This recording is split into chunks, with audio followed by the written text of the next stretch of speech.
Mi padre era un hombre de grandes discursos, de grandes gestos, de grandes detalles.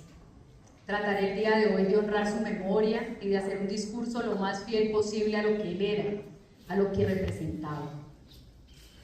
Es muy difícil para mí pronunciar este discurso. No sé por dónde comenzar. Si por el Álvaro padre de familia, si por el Álvaro sindicalista, si por el Álvaro presidente de la Junta de Acción Comunal, si por el Álvaro amigo, compañero. Ahora me viene a la memoria su imagen en el centro de Palmira, megáfono en mano, su única arma, arengando a sus compañeros del sindicato del Banco Ganadero, llamando la atención de los transeúntes sobre las formas de abuso de los poderosos sobre los trabajadores.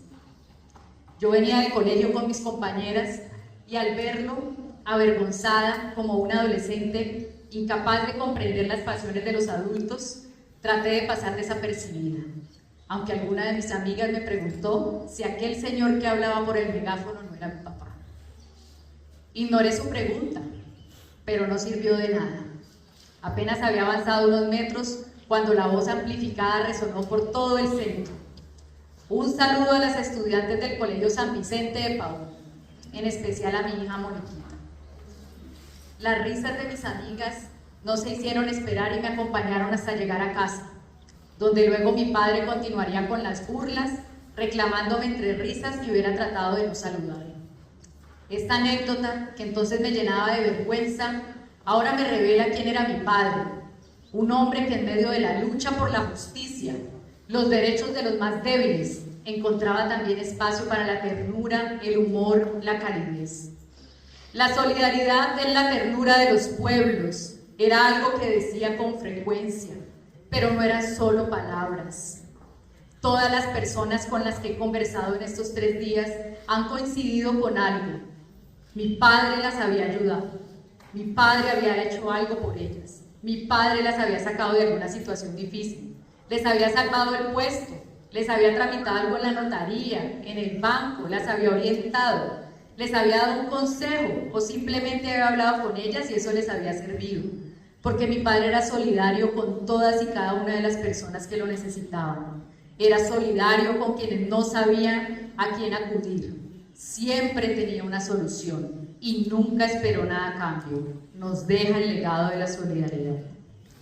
Quizá por esa vocación de ayuda a los demás quiso ser médico, pero aunque la vida y el amor lo hicieron antes padre de familia y debió renunciar a esa posibilidad, eso no impidió que se hiciera funcionario de la Cruz Roja y aprendiera los principios básicos de atención en urgencias.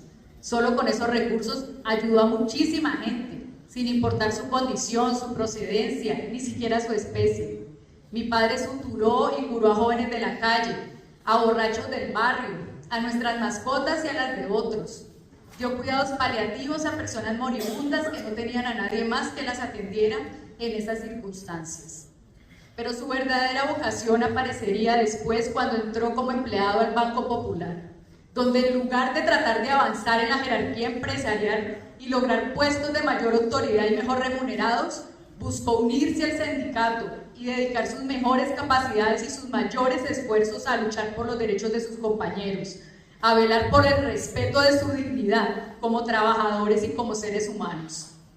Ahí su compromiso, su deslumbrante inteligencia, su don de palabra, su honestidad, su entereza se hicieron notar y no pudieron sino ser reconocidos en la ciudad, en la región y en el país. Mi padre fue en su vida pública ante todo un líder sindical y un hombre de firmes convicciones políticas y éticas. Creía en un país justo, en un país próspero, en un país donde fuera posible la hermandad y la alegría, un país que cada colombiano tuviera la posibilidad de conocer en su geografía y en su historia, tal como él mismo nos dio a Felipe y a mí la posibilidad de conocer andando, sin importar las condiciones del vehículo y la cantidad de dinero disponible. Él me enseñó que viajar era algo que no debía dejarse de hacer en la vida, pero que a la vez hay que tener siempre presentes quiénes somos y de dónde venimos, y que no hay lugar como aquel al que pertenecemos y al que siempre debemos volver. Este país, estas montañas, este valle, esta ciudad, estas calles, estos barrios en los que transcurrió su historia y de los que tenía para cada uno más de una historia, la mayoría alegres, algunas inverosímiles, como la que se solía referir de haber tenido que esconderse tras una piedra en un páramo, mientras una manada de osos de anteojos desfilaba delante de él durante 3 días y 3 noches seguidas. Pero también historias tristes, dolorosas, violentas, como la forma en que nos fue arrebatada Luz Marina, la hermana mayor de mi madre, mi tía, su cuñada, víctima de la violencia homicida para la que la vida de una persona vale muy poco. Fue ese acontecimiento el que nos obligó a dejar el barrio, a dejar la ciudad y a refugiarnos en las montañas, donde lograron rehacer su vida luego de un golpe tan tremendo. Ahí mi padre y mi madre florecieron, literalmente, mi madre con su jardín, su huerta, sus animales, mi padre construyendo poco a poco, ladrillo a ladrillo, teja a teja, pared a pared, su querida finca de Tengo, a la que llamaron la Italia, como aquella en las faldas del Nevado del Ruiz en la que había nacido.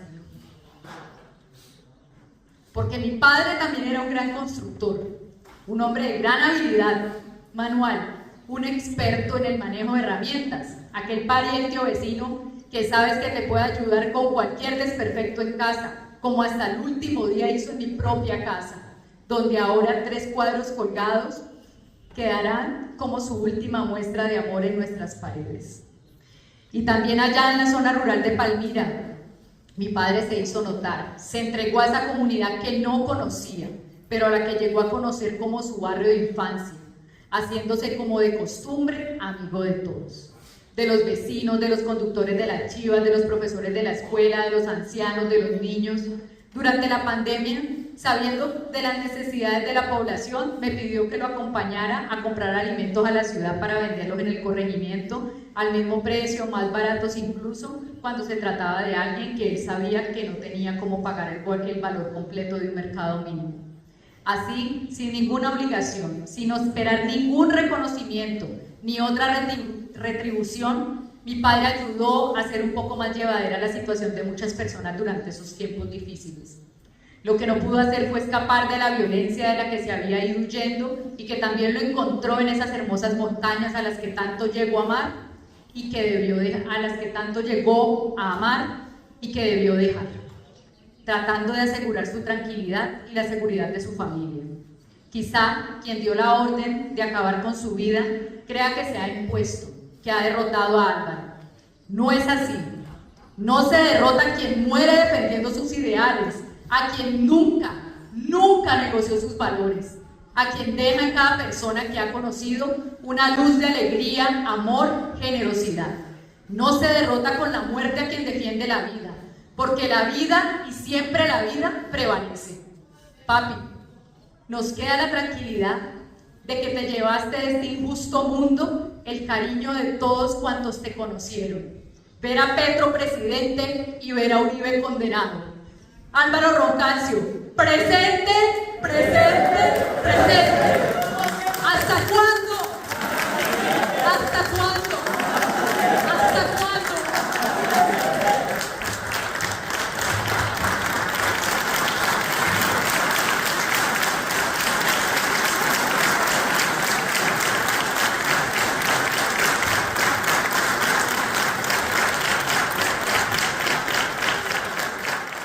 Todo lo que usted quiere saber de Colombia y el mundo puede verlo a través del canal de YouTube del Tiempo. Suscríbase.